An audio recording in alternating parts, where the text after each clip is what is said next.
Assalamualaikum warahmatullahi taala wabarakatuh.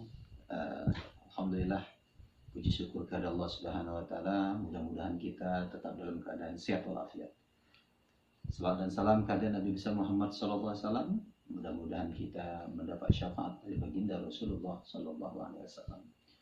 Peserta didik kami yang saya cintai, yang Allah insyaallah kita menjadi hamba-hamba Allah Subhanahu wa taala yang diridhoinya di dalam kehidupan. Mudah-mudahan kita semua dalam keadaan sehat walafiat dan tetap berdoa kepada Allah Subhanahu wa taala, mudah-mudahan COVID-19 ini segera berlalu. Bismillah. Hari ini pembelajaran kita judulnya adalah pokok-pokok kandungan dari Al-Qur'an. Isi pokok dari Al-Qur'anul Karim itu. Jadi Al-Quran yang diturunkan oleh Allah Subhanahu wa Ta'ala dari surah Al-Fatihah sampai surah An-Nas itu memiliki intisari. Di antara intisarinya yang pertama adalah Al-Quran berisi tentang keimanan. Mau tahu bagaimana beriman kepada Allah Subhanahu wa Ta'ala? Lihatlah Al-Quran. Tapi ingat, anak-anak kami yang dimuliakan Allah Subhanahu wa taala, rukun iman yang disampaikan di dalam Al-Qur'an kadang berbicara tentang eksistensi Allah Subhanahu wa taala, bahwa ada ayat-ayat mutasyabihat yang harus ditakwil, tidak dengan pemahaman langsung. Contohnya, dalam Al-Qur'an Allah Subhanahu wa taala mengatakan yadullah fawqa aydihim, tangan Allah berada di atas tangan mereka. Maka kalimat tangan ini tidak boleh kita artikan dengan tangan seperti yang kita miliki. Kalau kita memahami seperti itu namanya paham mujassimah. Ya, munazzahun, Allah Maha Suci dari perserupaannya dengan makhluk. Jadi apa arti yadullah fawqa aydihim? Qudratullah ala qudratihim. Kuasa Allah berada di atas kuasa mereka. Kemudian dalam Al-Quran ada mengatakan kullu man 'alaiha fanin wa yabqa wajhu rabbika dzul jalali wal ikram. Semua binasa kecuali wajah Tuhan. Yang dimaksud dengan wajah bukan wajah ini, tetapi ada zat Allah Subhanahu wa taala tidak akan binasa. Semua alam semesta akan binasa. Innallaha 'alal arsy istawa. Allah berada bersemayam di atas istiwa, beristiwa. Ya, innallaha 'alal arsy istawa. Aras berada di langit. Kita tidak boleh mengatakan Allah mempunyai tempat seperti makhluk. Maka kita harus mengatakan bahwa Allah Subhanahu wa taala itu istiwanya bukan berarti bertempat di sana, tetapi Allah Subhanahu wa taala memberikan pemahaman kepada kita bahwa dia adalah zat ali, zat yang maha tinggi. Jadi Allah tidak butuh kepada tempat. Hati-hati. Ya, kita jangan menjadi kaum zahirun nas yang hanya memahami zahir nas atau Al-Quran secara zahir liteklik bahasa saja. Tapi kita perhatikan penafsiran-penafsiran ahli tafsir, para sahabat tentang ayat demi ayat, terutama yang berkaitan tentang keimanan di dalam Al-Quran.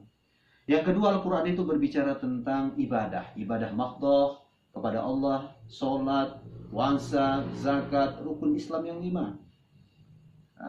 Berbicara tentang bagaimana manusia berhubungan antar sesama manusia. Ukhuwah Islamiyah, ukhuwah watoniyah, ukhuwah basyariyah harus dijaga. Bahkan ukhuwah makhlukiyah kepada makhluk Allah Subhanahu wa taala, kepada hewan, pada tumbuhan, ini harus kita jaga akhlak kita. Itulah yang disebut dengan ilmu ihsan atau tasawuf. Selanjutnya, anak-anak kami yang dimuliakan Allah Subhanahu wa taala, yang harus kalian pahami bahwa Al-Qur'an itu berbicara tentang akhlak kepada manusia, akhlak kepada Khaliq, kepada Allah Subhanahu wa taala. Jangan sampai kita menzalim orang lain, begitu juga kita durhaka kepada Allah Subhanahu wa taala. Kepada orang tua kita, ya, kepada orang-orang yang berada di sekitar kita. Innaka la'ala khuluqin azim. Sungguhnya engkau memiliki akhlak yang mulia, yaitu Rasulullah SAW. Al-Quran berbicara tentang ekonomi, muamalah, jual beli. Al-Quran berbicara tentang pinjam meminjam, sewa menyewa. Al-Quran berbicara tentang ekonomi praktis. Dalam Al-Quran tentang akuntansi diatur oleh Allah Subhanahu wa taala. Selanjutnya apa? Al-Quran berbicara tentang kisah. Ini sebuah mukjizat. Rasulullah diberikan kabar tentang kehidupan umat sebelumnya dan kehidupan umat akhir zaman. Rasulullah tidak pernah nonton film Nabi Musa.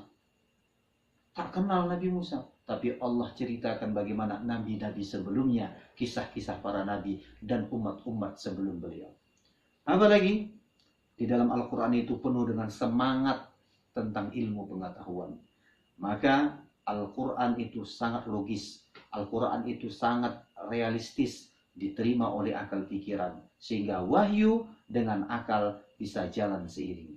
Al-Quran menyuruh kita untuk iqra. Bacalah. Bukan hanya sekedar membaca. Tapi bagaimana mendalami ayat demi ayat Al-Quran sesuai dengan sistematika ilmu pengetahuan.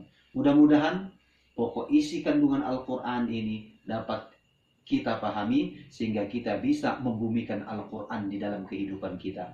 Begitu juga kita dapat menyelaraskan Al-Quran dalam kehidupan bermasyarakat, bernegara, sehingga kita tidak mempertentangkan antara Al-Quran dan hukum positif yang berada di negara kita. Bahkan kita harus menjalankannya selaras karena Al-Quran, karena hukum-hukum tersebut mempunyai semangat-semangat, ya, mempunyai intisari, merupakan intisari dari Al-Quran, dari kitab-kitab suci yang diimani oleh setiap makhluk, setiap insan. Mudah-mudahan bermanfaat. Allahumma fiqh ila aqwamit thoriq. Wassalamualaikum warahmatullahi taala wabarakatuh.